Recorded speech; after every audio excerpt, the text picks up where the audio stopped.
इस एपिसोड की शुरुआत में हम लोगों को एक सोल्जर को दिखाया जाता है जो कि एक मेंशन के अंदर में आ जाता है और वो वेटर को बुलाकर बोलता है, क्या तुम मेरे लिए शराब को यहाँ पर ला सकते हो। तभी हम लोगों को दो आदमी को दिखाया जाता है जो कि आपस में बात कर रहे थे कि क्या तुमने ब्रॉन्ज इमोर्टल पैलेस के बारे में सुना है। इस पर ये दूसरा आदमी बोलता है, ईस्टर्न वेस्टलैंड कल्टीवेशन वर्ल्ड में शायद से ही इस चीज़ के बारे में किसी को पता होगा। इस पर ये फर्स्ट वाला आदमी अपने साथियों को बताने लगता है कि इस चीज़ के बारे में किसी को इसलिए पता नहीं है क्योंकि इसमें 3 बहुत ही ज़्यादा पावरफुल फैमिली ने हिस्सा ले लिया है और जो भी इस फाइट को जीतेगा ब्रॉन्ज इमोर्टल पैलेस उसका हो जाएगा। लेकिन तभी एक तीसरा आदमी बोलता है, मैंने सुना है कि जितने भी ब्रॉन्ज सोल्जर थे वो उस जगह पर पाए गए थे, लेकिन ब्रॉन्ज इमोर्टल पैलेस के अंदर से बस एकमात्र चीज गायब है जो कि है बेचा। ये तीनों दोस्त आपस में ये सब बातें कर ही रहे होते हैं, लेकिन इन लोगों को पता नहीं होता है कि इन लोगों की बातों को एक दूसरा आदमी भी सुन रहा है। लेकिन तभी इन तीनों में से एक बोलता है, मेरे ब्रदर के पास बहुत ही ज्यादा इंपॉर्टेंट जानकारी है जो कि आप लोगों को जाननी चाहिए। क्या अगर आप लोगों को ब्रॉन्ज इमोर्टल पैलेस के बारे में जानना है तो आप लोग इस जगह पर आ सकते हो।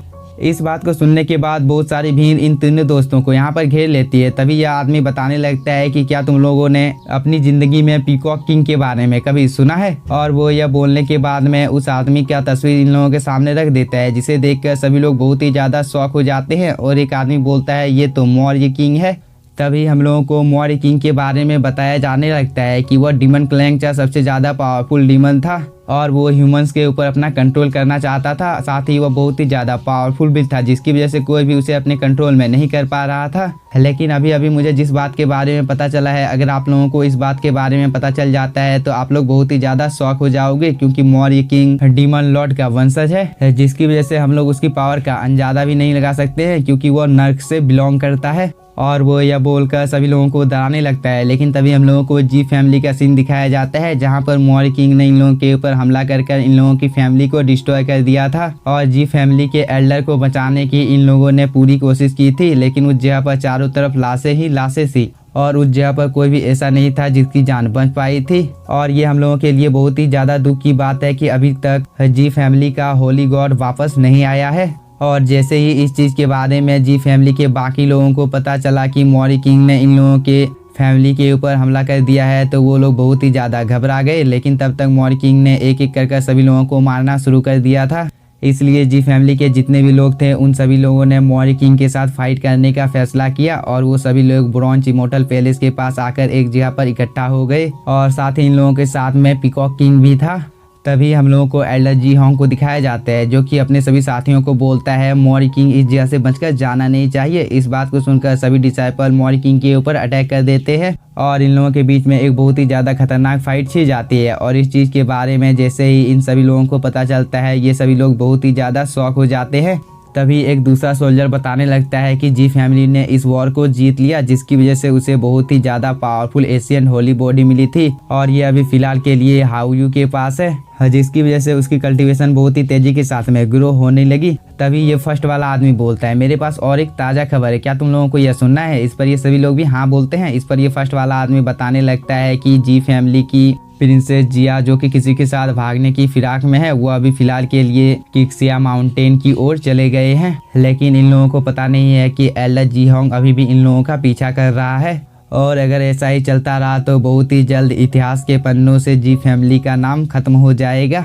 तभी एक सोल्जर इन सभी लोगों को बताने लगता है कि क्या हम लोग अपनी आंखों को खुली रखकर ऐसा होते हुए देखेंगे, क्योंकि अगर जी फैमिली हार जाती है तो डीमन क्लैन हम लोगों की ह्यूमैनिटी के ऊपर कब्जा कर लेगा। इसलिए हम लोगों को भी इन लोगों का साथ देना चाहिए ताकि हम लोग डीमन को मारकर इस जगह से भगा सके। इस पर यहाँ पर जितने भी लोग होते हैं वो सभी लोग भी हाँ बोलते हैं और एक एक कर सभी लोग डीमन के साथ में फाइट करने के लिए इस जगह से चले जाते हैं। और इन लोगों ने यहाँ पर पैसे भी नहीं दिए होते हैं, जिसकी वजह से यहाँ का जो मैनेजर होता है वो थोड़ा सा गुस्से में आ जाता है। लेकिन तभी हम लोगों को इरफान को दिखाया जाता है जो कि बैठकर इन लोगों की बातों को सुन रहा था और इरफान को भी पता चल जाता है कि जिया खतरे में है, इसलिए वो इस जगह से निकल जाता है। तभी सीन शिफ्ट होता है, हम लोगों को जिया को दिखाया जाता है जिसके ऊपर किसी ने हमला कर दिया था।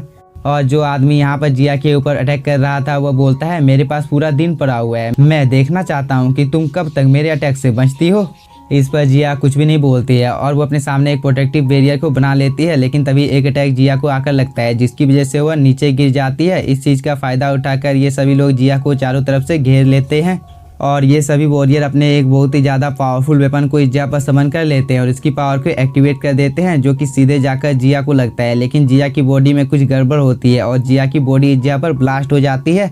तभी पैरों के बीच में हम जिया को देखते हैं, जो कि यहाँ पर अपने दादाजी को शुक्रिया अदा बोल रही थी, क्योंकि क्लोनिंग टेक्निक के बारे में जिया को उसके दादाजी ने ही सिखाया था और आज इसी की बदौलत जिया की जान बच पाई है।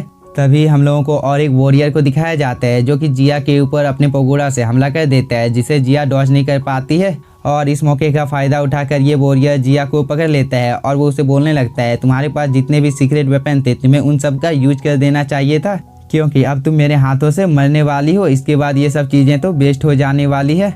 लेकिन तुम्हारे पास जो बॉडी है यह चीज़ मुझे बहुत ही ज़्यादा पसंद आ गई है। इस चीज़ को मैं किसी भी हालत में हासिल कर रहूँगा। इस पर जिया बोलती है, कमीने इंसान तुम मुझे छोड़ दो, नहीं तो मैं तुम्हें जान से मार डालूंगी। लेकिन ये वॉरियर तो जिया की एक नहीं सुनता है और वो अपनी स्पिरिचुअल एनर्जी को जिया की बॉडी के अंदर में डालने लगता है, जिसकी वजह से जिया को बहुत ही ज़्यादा प्रॉब्लम हो रही थी। लेकिन तभी यहाँ पर एंट्री होती है इरफान की और वो बोलता है, तुम जिया को छोड़ दो। लेकिन तब तक इस वॉरियर ने इरफान के अटैक को डॉज कर लिया था।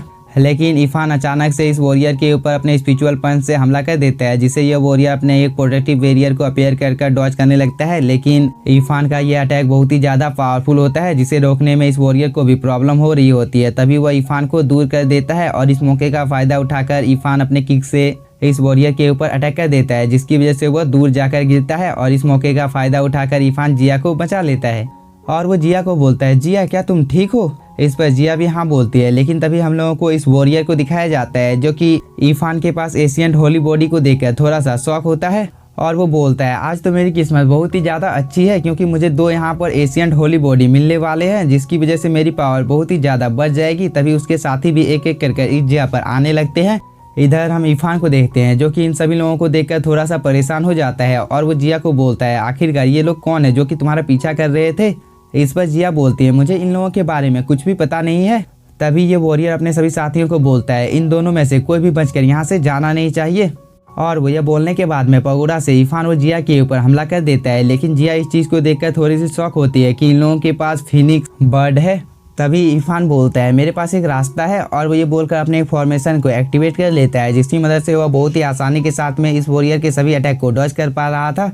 लेकिन तभी इस वॉरियर का पगोड़ा इरफान के कुछ ज़्यादा ही नज़दीक आ जाता है, जिसकी वजह से इरफान का जो फॉर्मेशन होता है वह डिस्ट्रॉय हो जाता है। लेकिन इरफान अभी भी हार नहीं मानता है और वो फ्लाई करके इस जगह से भागने लगता है। और साथ ही वो रास्ते में ही जिया को बोलता है, क्या तुम्हें इन लोगों के बारे में कुछ भी पता है? क्योंकि इन लोगों की पावर बहुत ही ज़्यादा है। इस पर जिया बोलती है, क्या सच में तुम्हें ऐसा लगता है कि इन लोगों की पावर ज़्यादा है? इस पर इरफान बोलता है, तुम यहाँ पर बकवास करना बंद करो। तभी हम लोगों को इस वॉरियर को दिखाया जाता है, जो कि बोलता है, तुम यहाँ से बचकर भाग नहीं सकते हो। और ये बोलकर अपने पगोड़ा की पावर को एक्टिवेट करने लगता है।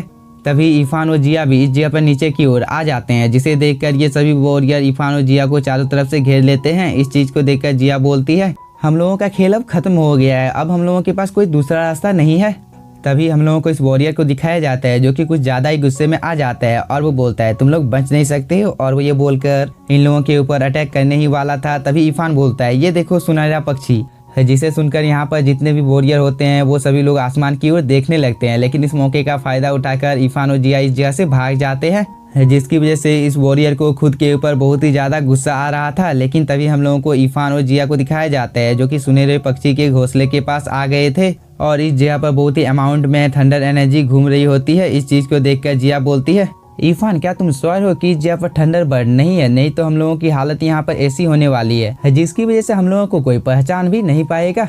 क्योंकि मैंने सुना है कि थंडर बर्ड अपने घोंसले को छोड़कर ज़्यादा दूर तक नहीं जाती है, इसलिए हम लोगों को इस जगह से जितनी जल्दी हो सके निकल जाना चाहिए। इस पर इरफान बताने लगता है कि मुझे नहीं लगता है कि तुम्हें बर्ड के बारे में कुछ ज़्यादा पता है। इस पर जिया बोलती है, तुम यहाँ पर बकवास करना बंद करो, क्या तुम्हें पता नहीं है कि हम लोग एक दिन में केवल ग्रेट वॉइड हेड का उपयोग 2 बार ही कर सकते हैं, और पहले ही हम लोगों ने इस चीज़ का उपयोग 1 बार कर लिया है, इसलिए हम लोगों को बिना कोई टाइम जाए कि इस चीज़ का उपयोग करके यहाँ से भाग जाना चाहिए। जिया ये सब इरफान को बता ही रही होती है। लेकिन तभी हम लोगों को इस वॉरियर को दिखाया जाता है, जो कि इस जगह पर आ जाता है और वो बोलता है, तुम लोगों को क्या लगा था कि तुम लोग अपने मौत से बचकर भाग सकते हो? अब मैं तुम लोगों को बहुत ही ज्यादा बुरी तरह से मारने वाला हूँ, जिसकी वजह से तुम लोगों की सोल भी एक पल के लिए कांप जाएगी। जिसे सुनकर इरफान और जिया बहुत ही ज्यादा शॉक हो जाते हैं। लेकिन इसी के साथ हम लोगों का ये एपिसोड हो जाता है खत्म। अगर आप लोगों को वीडियो पसंद आया होगा तो चैनल को सब्सक्राइब कीजिए और वीडियो को लाइक और हो सके तो एक प्यारा सा कमेंट कर दीजिए, क्योंकि कुछ ही देर में मैं इसके नेक्स्ट पार्ट को भी अपलोड करने वाला हूँ। Thank you for watching.